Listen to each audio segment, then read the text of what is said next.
Y por eso alguien decía por ahí, sí, hipotéticamente, que adelantar las elecciones en 2027 y hacer esta estrategia, esta jugada de ajedrez, yo más bien le digo jugar Pachuca nuevamente, es precisamente buscar evitar una crisis, porque si por algo se ha movido durante toda esta gestión el tema de los cambios es por crisis. Cuando se redujo los diputados y los alcaldes porque había crisis. Y hoy, 2027, avecinaba una crisis. Y una crisis en la cual los diputados iban posiblemente a perder varios curules. Tal vez no todos, iban a tener muchos curules, pero no los necesarios para continuar el proyecto.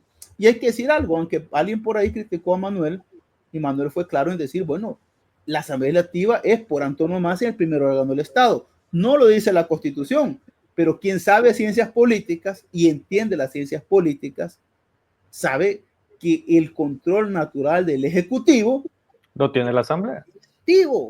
Es el control natural. Por eso se le dice primero cuando lo estaba, aunque no esté estipulado eso en el aspecto positivo de la ley.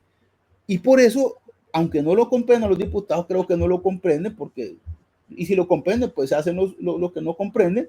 Eso más que todo. Ellos son los que realmente toman las decisiones porque ellos manejan la institución más importante de un Estado, que es la ley, en el sentido de hacerla y plantearla. Yo creo que en ese sentido, Walter, los diputados de Nuevas Ideas saben muy bien su rol que están jugando, o sea, ellos no ignoran nada. Quien manda es Bukele y les ordenan desde Casa Presidencial todas las transformaciones que estás viendo, o sea, cuando le quitan el FODES a los alcaldes, esa es una orden de Casa Presidencial de Bukele, no son los diputados los que toman esas decisiones que afectan a la población. Cuando le quitan los recursos a educación y salud en los presupuestos en la Asamblea Legislativa, es una orden de Bukele. O sea, quien está afectando las decisiones, las malas decisiones que se toman desde la Asamblea Legislativa es Bukele, no son los diputados, no es iniciativa propia de los diputados como tal. Los diputados básicamente es tramitología. Yo le digo a la gente, y lo dice Bobbio, cuando las democracias son superadas por regímenes no democráticos, las democracias son simulaciones. Y la Asamblea es una simulación.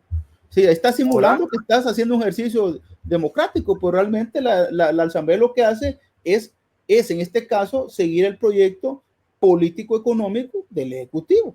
Claro. Y lo simula haciendo supuestamente lo que una democracia. Y yo con eso lo que quiero que le quede claro a la gente es que si tú ves las evaluaciones que hacen a nivel municipal, a nivel legislativo, que son negativas, que son pésimas totalmente, que la gente le pasa la factura a los diputados y a los alcaldes de alguna manera, pero no son ellos los incompetentes per se, sino que el resultado de esa imagen negativa es una orden de Casa Presidencial. Y quien decide que van a hacer eso los alcaldes y los diputados es Casa Presidencial y es el presidente de la República. Por lo tanto, la gente no tiene de alguna manera que solo echarle la culpa a los diputados o a los alcaldes. No, es que quien crea esa condición es Casa Presidencial. Y eso es algo que la gente debe tener claro.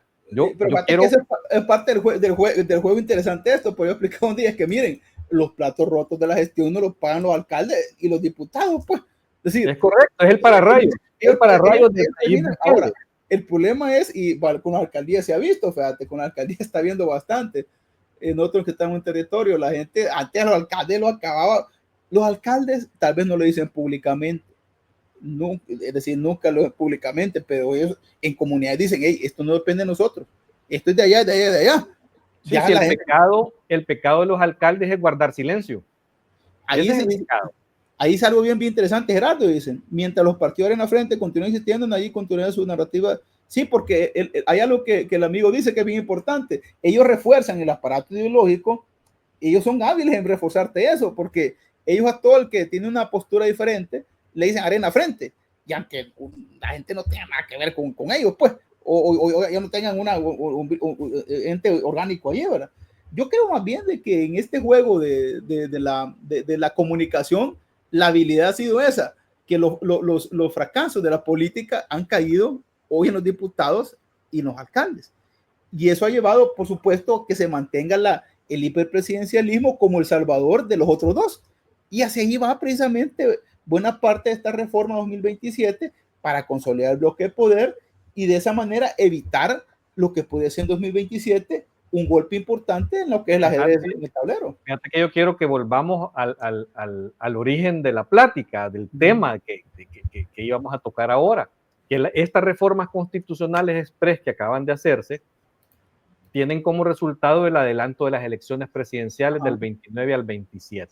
O sea, ¿qué creo? O sea, te voy a dar lo que yo creo de esto. ¿Por qué? O sea, recordemos una cosa.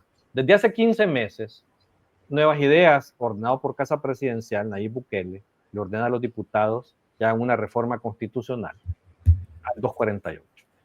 ¿Para qué? Para introducir el mecanismo express de reforma. Normalmente la Constitución se reforma, y en muchos países del mundo es así, que tiene un proceso largo de reforma de una Constitución, y así era la salvadoreña, que tenía que pasar 2 asambleas legislativas y en medio tener una elección popular para poder hacer todo el proceso, que eso es lo que han obviado con el mecanismo. Esa es la validación de la gente, pues esa es la validación. Ya es un buen diseño de reforma constitucional.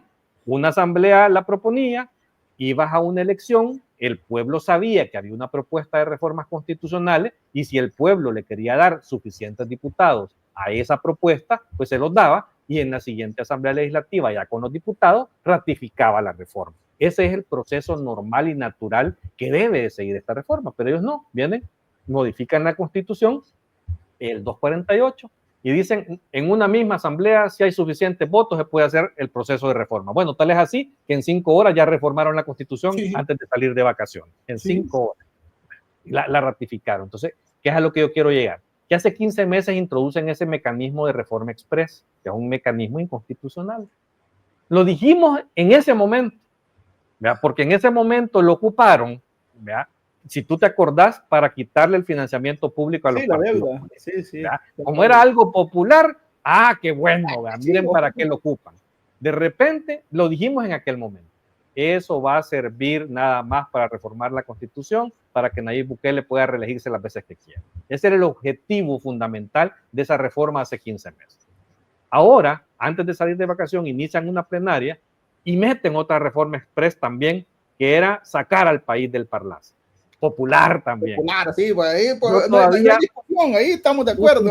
En la mañana y dije, esto lo que busca, ya solo falta que salgan con la reelección continua.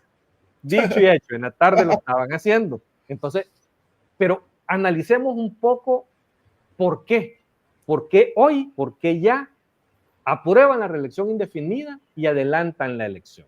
Para mí, aquí hay 2 condiciones. ¿Por qué? Porque podían haber sucedido 2 cosas. O sea, hay una cosa fundamental.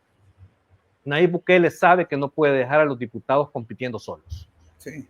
¿Por qué? Porque sabe que puede perder la mayoría calificada de la Asamblea Legislativa. No así la mayoría simple, porque creo que le alcanzan todavía para poder seguir sosteniéndola. Pero ¿de qué sirve ser presidente de la República sin una mayoría calificada? Que es lo que le ha dado los superpoderes para destituir a todos los funcionarios que quiere y romper la institucionalidad del país y tener el control absoluto de El Salvador. Entonces viene e introducen este elemento como tal en el proceso de reforma. Pero lo que yo te quería plantear aquí en esto es que están estas 2 situaciones, que no quieren dejar a los diputados compitiendo solos. Entonces tenía 2 formas de hacerlo.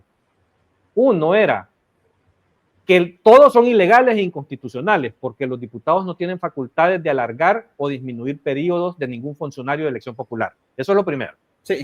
Pero como ya sabemos que a ellos no les importa, ya hacen lo que les da la gana y violan la Constitución constantemente, entonces ellos tenían 2 formas de hacer que los diputados no compitieran solos. Podían alargarles el periodo a los diputados actuales hasta el 29, ¿verdad? Para que compitieran juntos con él en el 29. O podían hacer lo que hicieron, dejar los diputados con los 3 años, que hay elección en el 27, y a Bukele quitarle 2 años. ¿Para qué? Para que él pueda competir también. O sea, eso lo que busca es no dejar a los diputados competir solos. ¿Por qué? Porque sabe que hay un riesgo de que pierda la mayoría calificada. Y eso de nada le sirve ser presidente si él no tiene el control absoluto de la Asamblea Legislativa. O sea, eso es un elemento para mí fundamental en lo que están haciendo. Pero ¿qué pasa? Ahora vienen los otros 2 elementos que yo creo de las razones por qué tomaron la decisión de hacerlo ya y no alargarlo al 29. Y que son 2 cosas. Uno, recordemos que el país está en una crisis financiera y fiscal desde hace buen rato, que está en un programa de rescate con el Fondo Monetario Internacional. Ese programa de rescate, que tiene un componente muy serio con el tema de pensiones, con el fondo de pensiones, va a hacer que lo que hemos visto en este momento del efecto que causa el programa del Fondo Monetario en la población se va a hacer más fuerte. O sea, se va a concentrar más y va a ser más duro para la población. Entonces, ¿qué pasa? Que va a tener un efecto en el largo plazo, en el mediano plazo. O sea, que de aquí al 29, los efectos del programa del Fondo Monetario Internacional van a ser resentidos por la población. Entonces, puede tener un problema de desgaste más profundo y más serio si alarga el proceso hasta el 29. Entonces, es mejor hacerlo ya dentro de 18 meses y tratar, y oíme, ya te lo estoy diciendo hoy, va a jugar con el Fondo Monetario. Va a jugar a estirar la pita hasta donde pueda para hacer un populismo estos 18 meses. Vea, tratando de bypassear las reglas y los compromisos con el Fondo Monetario Internacional. Eso lo va a hacer.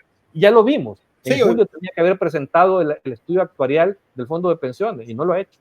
Vea, o sea, él está jugando ya con los plazos. Ojalá el fondo no sea tan tonto y se deje embaucar y que le dé herramientas para el populismo a Nayib Bukele. Ese es un elemento fundamental. Y lo otro es que en noviembre del otro año hay elecciones de medio término en los Estados Unidos.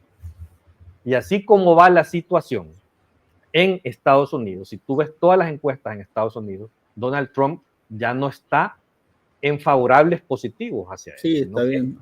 Está bien complicado. Lo más probable es que en las elecciones de medio término Donald Trump pierda la mayoría en el Congreso.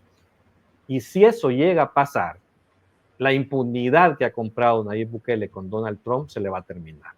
Entonces, pero ¿qué pasa? Como las elecciones son en noviembre del 26 y entran en funciones en enero del 27, hay elecciones en El Salvador un mes después. Entonces, ya una mayoría del Congreso de los Estados Unidos no tendrá efecto porque ya pasaron las elecciones del 2027. Entonces, esos dos componentes para mí son los fundamentales de por qué toma la decisión de adelantarlas al 2027 y haciendo todas las ilegalidades que ha cometido.